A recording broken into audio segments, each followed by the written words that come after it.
மாயாவின் எண்ணமெல்லாம் வண்ணம் அம்மா. அத்தியாயம் 1. பூஜை அறை ஷெல்ஃப்ல அம்மா அப்பா இணைஞ்சு நிக்கிற படத்துக்கு பால்கனி தொட்டிகள்ல அவ வளர்க்குற செடியிலிருந்து பறிக்கப்பட்ட ரோஜா பூக்களை வச்சு வணங்கிட்டு வெளியில வந்தா சுஜிதா. தன்னுடைய முகத்தை ஒரு வினாடி கண்ணாடியில பார்த்தா. அவசர அவசரமா கதவை பூட்டிட்டு லிஃப்டை நோக்கி நடந்தா. அதே சமயம் எதிர் பிளாட்டோட கதவு திறக்கப்பட்டு வெளியில வந்த சரவணன் இவளை பார்த்து ஸ்நேகமா புன்னகைச்சான். குட் மார்னிங் அண்ணா, அண்ணுக்குட்டி எங்கே அப்படின்னா சுஜிதா. குட் மார்னிங்மா, இதோ வர்றா அப்படின்னவனை தொடர்ந்து பள்ளி சீருடை அணிஞ்ச அந்த 4 வயது பெண் இவளை நோக்கி ஓடி வந்தா. அக்கா தூக்கு, 2 கரங்களையும் தூக்கி அவளை கொஞ்சுனது. ஏய் குட்டிமா, அக்கா ஆஃபீஸ் போறாங்க, இப்ப தூக்க முடியாது, ஈவினிங் வந்து உன்னை தூக்குவாங்க, வா ஸ்கூலுக்கு டைம் ஆயிட்டுது, வா வா அப்படின்னபடி குழந்தைய கையை பிடிச்சு லிஃப்டை நோக்கி அழைச்சிட்டு போனான் சரவணன். இருங்கண்ணா, நானே அணுக்குட்டியை தூக்கிட்டு வரேன் அப்படின்னபடி குனிஞ்சு சிறுமியை தூக்கிக்கிட்டு வந்தவ அந்த தளத்துக்கு வந்து நின்ன லிஃப்டோட கதவு திறக்க உள்ள நுழைஞ்சு சரவணன் உள்ள ஏறினதும் பட்டனை அழுத்த லிஃப்ட் கீழ்த்தளத்தை நோக்கி இறங்குனது. 5 வருஷங்களுக்கு முன்னாடி இந்த வீட்டுக்கு அவ குடி வந்தப்போ சரவணனும் கிருத்திகாவும் தான் இவளுக்கு உறவா கிடைச்ச ஸ்நேகம். அவங்களோட குழந்தையான இந்த குட்டி தேவதை தான் இப்போ அவளோட அருமருந்து. தன் தாயையும் தந்தையும் பறி கொடுத்திருந்தவளுக்கு பச்சளம் குழந்தையோட எதிர் வீட்டில் இருந்த அவங்களோட அன்பும் பரிவும் அவளோட தனிமைக்கு ஒரு சிறந்த மருந்தா இருந்தது. வீட்டில இருந்து ஆஃபீஸ் சுமார் 6 கிலோமீட்டர் தூரத்துல இருந்தது. ஆஃபீஸ்க்கு போறதுக்காக ஸ்கூட்டி ஒன்று வச்சிருந்தா. 3வது தளத்திலிருந்து கீழ்த்தளத்துக்கு வந்திருந்த லிஃப்ட் நின்னதும் அதுல இருந்து வெளியேறின 3 பேரும் வாகனங்கள் நிறுத்துற இடத்துக்கு போனாங்க. சரவணன் தன்னோட காரை வெளியில எடுத்து அதுல தன் மகளை முன்புறத்துல ஏத்தி விட்டுட்டு டிரைவர் ஆசனத்துல அமர்ந்தான். ஸ்கூட்டரை வெளியில எடுத்து நிறுத்தியிருந்த சுஜிதாவுக்கு 2 பேரும் டாட்டா காட்டிட்டு காரை வெளிகேட்டை நோக்கி செலுத்தினாங்க. அவங்கள தொடர்ந்து அவளும் ஆபீஸை நோக்கி பயணம் பண்ணினா. சரியா 15 நிமிஷத்துல ஆபீஸ்குள்ள நுழைஞ்ச சுஜிதா அன்னைய வேலைகளை நினைவுபடுத்திக்கிட்டே தன்னோட கேபினுக்குள்ள போய் இருக்கையில அமர்ந்தா. அன்னைய வேலைகளை துவங்க சில கோப்புகளை தயார் பண்ணிக்கிட்டு இருந்தா. இன்டர்காம்ல மேனேஜர் கிட்ட இருந்து அழைப்பு வந்தது. எழுந்து போறதுக்கு முன்னாடி அங்கிருந்த கண்ணாடி முன்னாடி நின்று தன்னோட ஆடைகளை ஒரு முறை சரி பண்ணிக்கிட்டான். மனசுக்குள்ள ஒரு சலிப்பு தோன்றினது. இந்த மேனேஜர் அழைக்கிறாருனாலே அவகிட்ட ஒரு திகில் குடியேறிடும். அவனோட பார்வை தன் உடல்ல மேயறத அவளால தடுக்க முடியாது. நோட்ஸ் எடுக்கிறப்போ அமர்ந்திருக்கிறவளை நடந்துக்கிட்டே நெருங்குறவன் தோலை தொடுறதும் தோல் கிட்ட குனிஞ்சு அவ கையில இருக்கிறத படிக்கிற மாதிரி அவளோட கழுத்தோரத்துல அனல் மூச்சு பட நிக்கிறதும் அவனோட இந்த செல்மிஷங்களால ஒரு முறை பாதி வேலையில படார்னு எழுந்து அவளோட கேபினுக்கு வந்துட்டான். அதுக்கப்புறம் அவனோட நடத்தையில கொஞ்சம் மாற்றம் இருந்தாலும் பார்வையை தடுக்க முடியறதில்ல. வேற சில நிறுவனங்கள்லயும் வேலை வாய்ப்புகளை தேடிக்கிட்டு தான் இருந்தா. ஆனாலும் வீட்டுக்கு பக்கத்துல இந்த ஆபீஸ் இருந்ததாலையும் இங்க கொடுக்கக்கூடிய சம்பளமும் கொஞ்சம் அதிகமா இருந்ததாலையும் வேலையும் அவ்வளவு கடினமா இல்லாதால எப்படியோ ஒட்டிக்கிட்டு இருந்தா. இன்னைக்கு காலையிலேயே அழைக்கிறானே, என்ன நடக்க போகுதோ கவலையோட கொஞ்சம் படபடப்போடையும் அவன் அறைய தட்டி அனுமதியோட உள்ள நுழைஞ்சா. Hello, good morning Sujitha. Good morning sir. Wow, you are looking beautiful in this dress அப்படின்னு அவனோட பார்வை போன விதத்தை கண்டு வந்த எரிச்சலை அடக்கிக்கிட்டா. தேங்க்யூ சார் அடக்கமா பதில் சொன்னா. மேற்கொண்டு எதுவும் பேசாம அவளையே பார்வையால மேய்ஞ்சுக்கிட்டு இருந்தவனை கூப்பிட்டீங்களே சார் அப்படின்னு கேட்டா. ஆமா ஆமா, ஒரு முக்கியமான விஷயம். அவனோட திடீர் சீரியஸ் குரல்ல நடப்புக்கு வந்தவ என்ன சார் அப்படின்னு கேட்டா. இன்னைக்கு நம்ம கம்பெனியை வாங்கி இருக்கிற புது எம்டி இங்க வர்றார். அதனால எல்லா ஸ்டாஃப்ஸையும் ஒன்று திரட்டி ஒரு சின்ன வரவேற்புக்கு தயார் பண்ணணும். சரியா 10:30 மணிக்கு அவர் வர்றதா ஏற்பாடு கொஞ்சம் அரேஞ்ச் பண்ணிடு அப்படின்னு கட்டளை பிறப்பிச்சான். ஓகே சார் அப்படின்னு வெளியில போக திரும்பினான். 1 நிமிஷம் சுஜி, அவளை செல்ல பெயரிட்டு அழைச்சான். அவளுக்கு பிடிக்கல, ஆனாலும் கேட்டுதானே ஆகணும்னு திரும்பி அவனை பார்த்தா. புது எம்டிக்கு இங்க அடிக்கடி வர்றதுக்கெல்லாம் நேரம் கிடையாது. வருஷத்துக்கு 1-2 முறை தான் வருவாராம். ஆனா அவர் இங்க வரும்போது ஆபீஸ் ரொம்ப நீட்டா இருக்கணும்னு எதிர்பார்ப்பாராம். அவரோட பிஏ ஃபோன் பண்ணி சொல்லியிருந்தார், இந்த அழகு சம்பந்தப்பட்டதெல்லாம் நீ தான் பார்த்துக்கணும். அதோட ஆஃபீஸை பார்த்ததுக்கு அப்புறம் அவர் ஃபேக்டரியை பார்க்கவும் வருவாராம். அவர் வர்றதுக்கு முன்னாடி ஃபேக்டரியில சிலதையெல்லாம் சரி பண்ண வேண்டியிருக்கு. அவர் இங்க இருக்கிற வரைக்கும் அவரோட கூட இருந்து அவருடைய கேள்விகள் சந்தேகங்களை நம்ம கம்பெனியை பத்தி நல்லா தெரிஞ்ச நீ தான் எடுத்து சொல்லணும். நீ இங்க இருந்து புது எம்டிக்கு தேவையான விவரங்களை தெரிவிச்சு முடிஞ்சா மதிய உணவுக்கும் ஏற்பாடு செய்யணும் அப்படின்னா. என்னதான் பார்வையில கொஞ்சம் விரசம் இருந்தாலும் ஆபீஸ் மற்றும் தொழிற்கூடத்துல இவனோட நேர்த்தியான வேலை நிரூபிக்கப்பட்டு கடந்த 15 வருஷங்களா இவனே மேனேஜரா இருக்கிறதுக்கு காரணத்தையும் உருவாக்கி இருந்தான். அதனால அவன் சொல்றத ஏத்துக்கிட்டு தலையாட்டிட்டு அவனோட அறையிலிருந்து சுஜிதா வெளியேறினான்.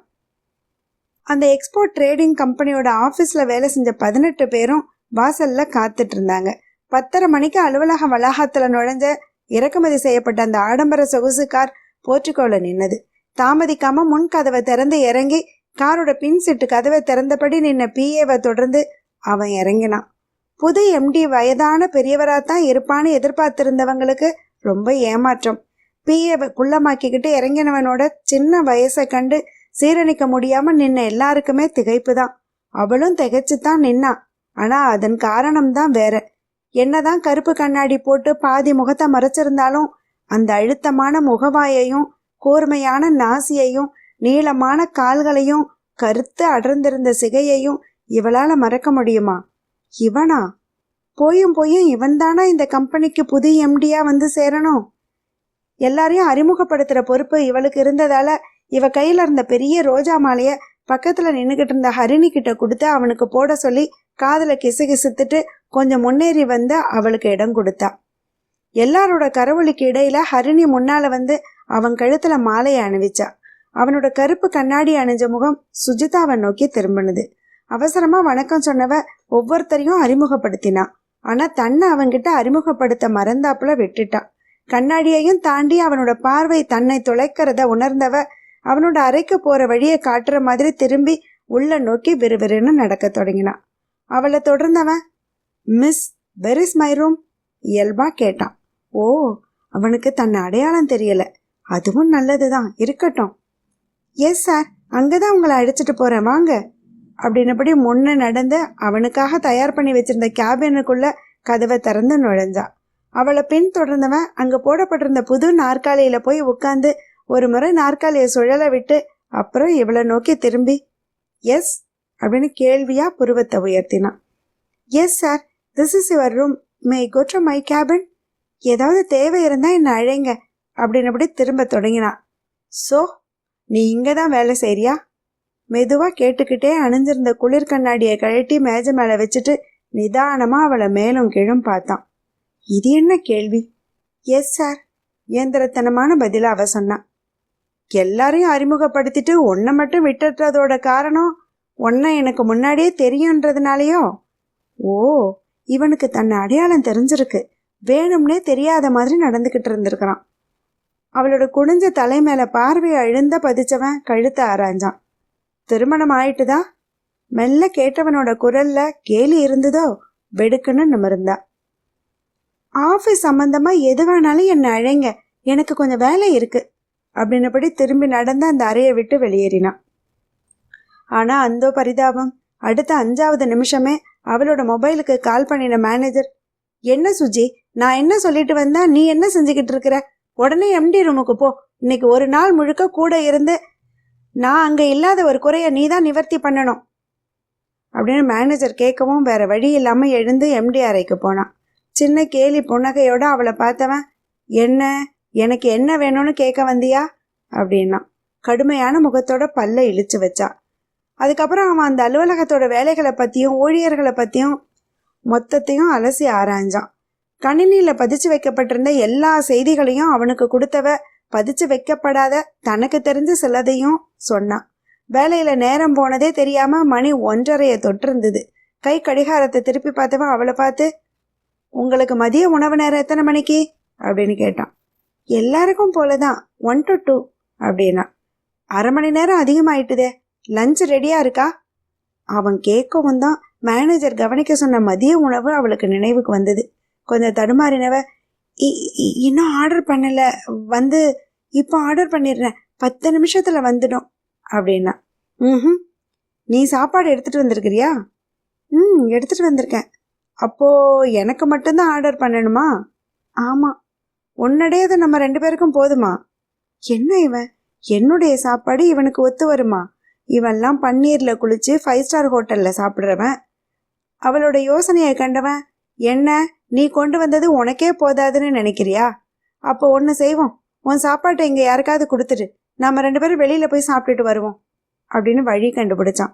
ஏன் இவன் மட்டுமா வெளியில போய் சாப்பிட்டுட்டு வரலாமே? இல், நீங்க வெளியில போயிட்டு சாப்பிட்டு வாங்களேன், நான் என்னுடையதான் சாப்பிட்டுக்கிறேன் மெல்ல சொன்னான். நோனோ, இன்னைக்கு முழுக்க உன்னோட தான் செலவழிக்கிறதா திட்டம். ஆ அப்படின்னு திகைச்சா. ஐ மீன், நீ என்னோட வரும்போது கூட சிலதை கேட்டு தெரிஞ்சுக்கலாம் இல்லையா? அந்த நேரத்தை மிச்சப்படுத்தலாமே அப்படின்னு காரணம் சொன்னான். ஆமா, உண்மைதான். அவன் கேட்டுக்கிட்டு இருந்த எல்லா விவரங்களையும் சொல்றதுன்னா இன்னைய ஒரு நாள் கூட போதாது, குறைஞ்சது 3 நாட்களாவது தேவைப்படும். ஆனா அவன் போற வேகத்துல இன்னைக்கே முடிஞ்சிடும் போலவும் இருந்தது. அடுக்கடுக்கா கேள்விகளை கேட்டு அவகிட்ட இருந்து வாங்கின தகவல்களை அவனுடைய ஐபேட்ல குறிச்சும் வச்சுக்கிட்டு இருந்தான். அவனுடைய சிரத்தையை கண்டு இவளுக்கே அந்த வேலையில ஒரு பிடிப்பு ஏற்பட்டு அவனோட இணைஞ்சு எல்லா விவரங்களையும் சரியான விதத்துல அவனுக்கு கொடுக்க முடிஞ்சது. காலை 11 மணிக்கு துவங்கின அந்த வேலை பாதி தூரம் கடந்தாச்சு. ஒரு நாள் தான் இருப்பானாமே, அதுக்குள்ள எல்லாத்தையும் திரட்டி கொண்டு போறதுன்னா நேரம் போதாதுதான். அதனால அவன் சொல்றதும் சரிதானே. இன்னைக்கு ஒரு நாள் தானே, இன்னைக்கே முடிச்சுட்டா நாளைக்கு இவனை சந்திக்கிற வாய்ப்பை தடுக்கலாமேன்ற எண்ணத்தை தொடர்ந்து அவனோட கருத்துக்கு இசைஞ்சு அவனோட ஹோட்டலுக்கு போக சம்மதிச்சான். அவன் கார்ல தான் போனாங்க. ஓட்டுநர் வண்டியை ஓட்ட பின் சீட்டோட இடது பக்கத்துல அவன் அமர, ஓட்டுநருக்கு பக்கத்து இருக்கையில அமர்றதுக்காக முன்புற கதவை திறக்க போனவளை தடுத்து பின்புறம் வர சொன்னவனை தொடர்ந்து வலது பக்கத்துல இவ ஏறி அமர்ந்தா. ஒரு உயர்தர ஹோட்டலோட பேரை சொல்லி அங்க போக பணிச்சான். வேலை பத்தின பேச்சோட தொடர்ச்சியா அவகிட்ட வேற சில கேள்விகளையும் கேட்டு மனசுல குறிச்சு வச்சுக்கிட்டான். உயர்தரமான உணவுகளை ஆர்டர் பண்ணதோட நின்னுடாம அவ கொஞ்சம் தயங்குறத கண்டு ஒவ்வொன்னையும் அவளையும் சாப்பிட வச்சான். சாப்பிட்ற நேரத்துல எந்த கேள்வியையும் கேட்காம விட்டான். பேரர் பில் கொண்டு வந்ததும் அதுக்கு உண்டான தொகையோட சேர்த்து டிப்ஸையும் தாராளமா வச்சுட்டு கிளம்பினாங்க. வெளியில அவங்க வரவும் ஹோட்டல் போர்ட்டிகோவில கார் வந்து நின்னுது. மறுபடியும் அவங்க ஏறிக்க ஆபீஸர் நோக்கி கார் திரும்பி ஓடுனது. கொஞ்ச நேரம் நீடிச்ச மௌனத்தை மெல்ல கணச்சு விரட்டினவன், உன் அப்பா எப்படி இருக்கார் அப்படின்னு மெதுவா கேட்டான். அவளோட கண்கள் கலங்குற மாதிரி தோன்றவும் வெளியில தெரியற காட்சிகள்ல மனச லயிக்க விட்டவ தன்னை சமணப்படுத்திக்க கொஞ்ச நேரம் எடுத்துக்கிட்டா. 5 வருஷத்துக்கு முன்னாடியே மறைஞ்சு போனார் அப்படின்னு கனத்த குரல்ல பதில மெல்ல சொன்னான். ஓ, ஐம் சாரி, எனக்கு தெரியாது. 5 வருஷம் முன்னாடியாவா அப்படின்னா அப்படின்றதா தலையை மட்டும் ஆட்டினான். Once again I am very sorry, மெய்யான வருத்தத்தோட அவன் சொன்னான். ஓ, உன் கணவன் என்ன செய்யறான் மெல்ல கேட்டானே ஒரு கேள்வி. 1 2 இவன்கிட்ட எதன்னு சொல்றது, என்னன்னு சொல்றது? முகுந்தன் தன்கிட்ட பழகினதே பணத்துக்காக தான்றத சொல்றதா? திருமணம்னு ஒண்ணு நடக்கிறதுக்கு முன்னாடியே உறவை நாடி தன்னை தொட வந்ததை சொல்றதா? பணத்தோட அவன் ஓடி போய் மறைஞ்சதை சொல்றதா? அதை தொடர்ந்து இவளோட அப்பா மறைஞ்சு போனதை சொல்றதா? ஒரு விதத்துல இது எல்லாத்துக்கும் இவனும் ஒரு காரணமோ? அது எப்படி சொல்ல முடியும்? 2 பேருக்குமே அன்னைய சூழல்ல தேவையான பங்கு பணம் கிடைச்சதும் அவங்க வழியில போனாங்க. இவன் அந்த பணத்தை கொண்டு இவ்வளவு தூரம் வளர்ந்துருக்கிறான். ஆனா இவ பொருளை கொண்டு பிழைக்க தெரியாம, ஆள் தெரியாம ஏமாத்துக்காரன்ட்ட பணத்தை எல்லாம் இழந்து பெற்றவரையும் பறிகொடுத்து தனிமரமா காலத்தை தள்ளிக்கிட்டு இருக்கிறாளே, இவ மேலதானே குற்றமெல்லாம். இதையெல்லாம் சொல்லி அவனோட பரிதாபத்தை சம்பாதிக்க விருப்பம் இல்லாம அமைதியா தலை கவிழ்ந்து அமர்ந்திருந்தா. என்ன பதிலே காணோம் அப்படின்னதோட அவளும் நிறுத்திக்கிட்டா. ஆனா விடா கண்டனான அவனும் இங்கதான் இருக்கிறானா, வெளிநாட்டுக்கு போயிருக்கானா? ஆனா நீ ஏன் வேலை செஞ்சுக்கிட்டு இருக்கிற? சும்மா இருக்க பிடிக்காம வேலைக்கு வர்றியா? அப்படியே வச்சுக்கிட்டாலும் இன்னொருத்தர்கிட்ட கை கட்டி வேலை பார்க்கறத விட உனக்கு வந்த பணத்துல கண்டிப்பா ஒரு பெரிய கம்பெனியே ஆரம்பிச்சு நடத்தி இருக்கலாமே. அமைதியா அமர்ந்திருந்தவளை நோக்கி கேட்டுக்கிட்டு இருந்தவனை தடை செய்ய முடியாம மௌனமா வெளியில கவனிக்கிற மாதிரி முகத்தை திருப்பிக்கிட்டா சுஜிதா. திரும்பவும் காருக்குள்ள மௌனம். கார் அலுவலக வளாகத்துக்குள்ள நுழைஞ்சதுமே, நம்ம ஆபீஸ் வந்துட்டது, இறங்கலாமா அப்படின்னு அவசரமா முதல்ல அவ இறங்கினான். அவளை தொடர்ந்து அவனும் இறங்கி ஆபீஸ்குள்ள நுழைஞ்சான். திரும்பவும் அவங்களோட வேலை தொடர்ந்தது. சாயந்தரம் 6 மணி வரைக்கும் நெட்டி தள்ளுனுது. 90% வேலை முடிவடைஞ்சுது. உனக்கு வேலை நேரம் எத்தனை மணி வரைக்கும்? அவனுக்கு எதிர் ஆசனத்துல அமர்ந்திருந்தவகிட்ட அவன் கேட்டான். 5 மணி வரைக்கும் அப்படின்னா அவ சுருக்கமா. ஓ, என்னால இன்னைக்கு உனக்கு தாமதம் ஆயிட்டது போலவே. அப்படின்னு அவன் குரல்ல களைப்பு தெரிஞ்சுது. பரவாயில்ல சார் அப்படின்னா அவ. ஆனா இன்னும் இந்த வேலை முடியலையே அப்படின்னபடி தன்னோட கை கடிகாரத்தை பார்த்தவன், ஓகே நாளை தொடர்வோம் அப்படின்னு மேஜை மேல இருந்த கோப்புகளை மூடி வச்சான். அவளும் புறப்பட தயாரானா. வெளியில போக திரும்பினா அவளை தடுத்து அவ முன்னாடி வந்து நின்னவன், இன்னும் நீ உன் கணவரை பத்தி சொல்லவே இல்லையே, அவர் எங்கதான் இருக்கிறார், என்னதான் செஞ்சுக்கிட்டு இருக்கிறார் அப்படின்னு அவன் குரல்ல அவளை பத்தி தெரிஞ்சுக்கிற ஆவல் இருக்கிறத உணர்ந்து எரிச்சல் ஏற்பட்டாலும் அவனை கவனிக்காத மாதிரி அவளோட உடைமைகளை பையில எடுத்து வச்சுக்கிட்டு இருந்தா. என்ன பதிலே காணோம்? அவனோட தொடர் கேள்விகள் தந்த எரிச்சல்ல தன்னை மறந்தா. ஐயோ, நீங்க நினைக்கிற மாதிரி எனக்கு யாரும் இல்ல, லேசா கதறல் குரல்ல சொன்னா. அப்படியா? இங்க வந்ததும் உனக்கு திருமணம் ஆகலையா? இல்ல. பின்ன என்ன பின்ன? உன் பணம், காதலன், இதெல்லாம் என்ன ஆச்சு? எல்லாம் முடிஞ்சு போச்சு, கொஞ்சம் உரக்கவே சொன்னான். கொஞ்சம் புரியும்படியா சொல்ல, உங்களுக்கு என்ன தெரியணும்? இல்ல, அங்கிருந்து பணத்தை எடுத்துக்கிட்டு வந்த அப்புறம் கேள்வியோட நிறுத்தினான். ஒரு முடிவுக்கு வந்தவளா பேச தொடங்கினான். நான் நினைச்சது அத்தனையும் மடத்தனம், நான் செஞ்சதும் மடத்தனம், அதனால இழந்தது என் நிம்மதியும் என் பெற்றோரும் தான், வேற எதுவும் இல்லை, போதுமா அப்படின்னவ தொடர்ந்து, நான் கிளம்புறேன் அப்படின்னபடி விறுவிறுன்னு நடந்து வெளியேறினான். அவளை நிறுத்துற எண்ணம் இருந்தாலும் அவ சொன்ன தகவலோட அதிர்ச்சி தந்த திகைப்பு இன்னும் அவனை விட்டு விலகல. வழக்கமா 5:30 6 மணிக்குள்ள வீட்டுக்கு வந்துடுறவ அன்னைக்கு 6 மணியை தாண்டியும் வந்து சேரலையேன்னு நினைச்சபடி அவங்க வீட்டு கதவை திறந்து வச்சுக்கிட்டு ஹாலில் கிடந்த சோஃபால உட்காந்து வெளியில ஒரு கண்ணை வச்சிருந்தா சரவணன் மனைவியான எதிர் ஃபிளாட்ல குடியிருக்கிற கிருத்திகா. லிப்ட்ல இருந்து வெளியேறினவளை கண்டதும் வேகமா அவளை நெருங்கி, என்ன ஆச்சு சுஜி, ஏன் இவ்வளவு லேட்டு அப்படின்னு கேட்டா அவளை நெருக்கத்துல பார்த்தவ அவளோட சுருங்கி கிடந்த முகத்தை கண்டு திடுக்கிட்டு, என்னப்பா அப்படின்னு வாஞ்சையோட கேட்டா. ஒன்னும் இல்லக்கா, ஆபீஸ்க்கு புது எம்டி வந்திருக்கார், அவர் கேட்ட விவரங்களை கொடுக்க வேண்டியிருந்ததால கொஞ்சம் அதிக நேரம் ஆயிட்டுது, தன்னோட முகத்தை மலர வச்சுக்கிட்டு சொன்னா சுஜிதா. ஓ அப்படியா, அது சரி, உன் வேலை நேரத்துல தானே அதையெல்லாம் நீ செய்யணும், உங்க ஆபீஸ்ல ஓட்டி கூட கொடுக்க மாட்டாங்களே சந்தேகத்தோட கேட்டா கிருத்திகா. பொன்முறுவலோட அவளுக்கு தலையாட்டின சுஜிதா. அது இருக்கட்டும்க்கா, அணுக்குட்டி எங்கே அப்படின்னு ஆவலோட அவங்க வீட்டை பார்த்து கேட்டா. அணுவும் அவ அப்பாவும் பார்க்குக்கு போயிருக்காங்க, இப்ப வந்துருவாங்க, நீ போய் ரெஃப்ரெஷ் பண்ணிக்கோ, அணு வந்ததும் அனுப்புறேன் அப்படின்னு தன் வீட்டுக்குள்ள போனா கிருத்திகா. தன் பிளாட்டோட கதவை திறந்து உள்ள நுழைஞ்சா சுஜிதா. கதவை தாழிட்டவளுக்கு வெறுமையான வீட்டை கண்டு ஹோன்னு வந்தது. தனக்கும் அவனுக்கும் வந்த பணம் சரி பகுதி தான், அதை வச்சு எவ்வளவு தூரம் முன்னேறி இருக்கிறான் அவன். ஆனா தன்னுடைய ஏமாளித்தனத்தால தான் இன்னைக்கு ஒண்ணும் இல்லாத ஏமாளியா தனியா அவதிப்பட்டுக்கிட்டு இருக்கத நினைச்சா அவன் மேல அவளுக்கே கோபம் வந்தது. முகத்தை கழுவிக்கிட்டு ஹால்ல இருக்கிற சோஃபாவில சாஞ்சா. அவளோட மனசு 5 வருஷம் பின்னோக்கி ஓடுனது. இப்ப இருக்கிற மாதிரி அதே கம்பீரத்தோடையும் சதா முகத்துல பூசின முறுவலோடையும் தான் அப்பவும் அவன் இருந்தான். அப்பாவோட வற்புறுத்தலுக்கு இணங்கி அந்த கிராமத்துக்கு வந்திருந்த சுஜிதா முதல்ல அவனை கண்டப்போ அப்படித்தான் இருந்தான். பாட்டியோட இறுதி ஆசையை நிறைவேற்றுறதுக்காக இந்த கிராமத்துக்கு சுஜிதா வந்திருந்தா. எவ்வளவோ எடுத்து சொல்லியும் தன் பேச்சை கேட்காத மகள் வேற சமூகத்துல காதலிச்சு அவனையே திருமணம் செஞ்சுக்கிட்ட காரணத்தால ஊருக்கு கட்டுப்பட்டு பாட்டி இவளோட அம்மாவை வீட்டுக்குள்ள அனுமதிக்கல. யாருமற்ற அனாதையா காலம் தள்ள விருப்பப்படாம தன்னோட தூரத்து உறவான குமரேசனை அவனோட மனைவி மகனோட தன்னோட வந்து வசிக்கும்படி அழைச்சிட்டு வந்து தன்னோட பண்ணைய கவனிச்சுக்கிற பொறுப்பையும் ஒப்படைச்சிருந்தா. ஆனா குமரேசனும் அவரோட மனைவி சந்திரமதியும் திருப்பதி போயிட்டு திரும்பி வர்ற வழியில நடந்த ஒரு விபத்துல சம்பவ இடத்திலேயே உயிரை இழந்திருந்தாங்க.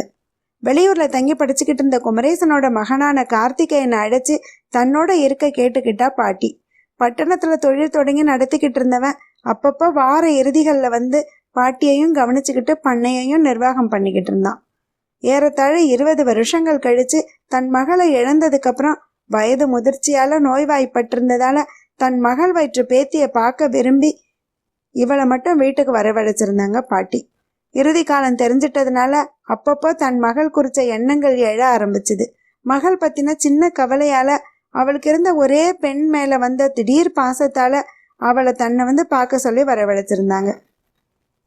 இவளை கண்டதும் ஆசை நிறைவேறினாப்ல பாட்டி கண்ணை மூடிட்டாங்க. ஒரு குழப்பமான சூழ்நிலையையும் விட்டுட்டு போயிருந்தாங்க. பாட்டியோட சொத்துக்கள் எல்லாத்தையும் சரி பாதியா பிரிச்சு தன் பேத்திக்கு ஒரு பங்கும் தன்னால சுவீகரிக்கப்பட்டு சொத்துக்களை பாதுகாத்து பராமரிச்சுக்கிட்டு வந்த தத்து பிள்ளை குமரேசன் மகனுக்கு ஒரு பங்கும்னு எழுதி வச்சவங்க அப்படியே விட்டுருக்கலாம். இதுக்கு நிபந்தனை என்னன்னா 2 பேரும் திருமணம் செஞ்சுக்கணும். இல்லாத பட்சத்துல சொத்தை அனாதை ஆசிரமத்துக்கு கொடுக்கவும் உயில் எழுதியிருந்தாங்க. வக்கீல் உயில படிச்சுட்டு 2 பேரையும் பார்க்க 2 பேருக்கும் இருந்த பண தேவை காரணமா 2 பேரும் ஒருத்தரை ஒருத்தர் பார்த்து கொஞ்சம் கால அவகாசம் எடுத்து பரஸ்பரம் 2 தரப்புலையும் பேசி முதல் நிபந்தனைப்படி சொத்துக்களை பிரிச்சுக்க சம்மதிச்சு திருமணமும் செஞ்சுக்கிட்டாங்க.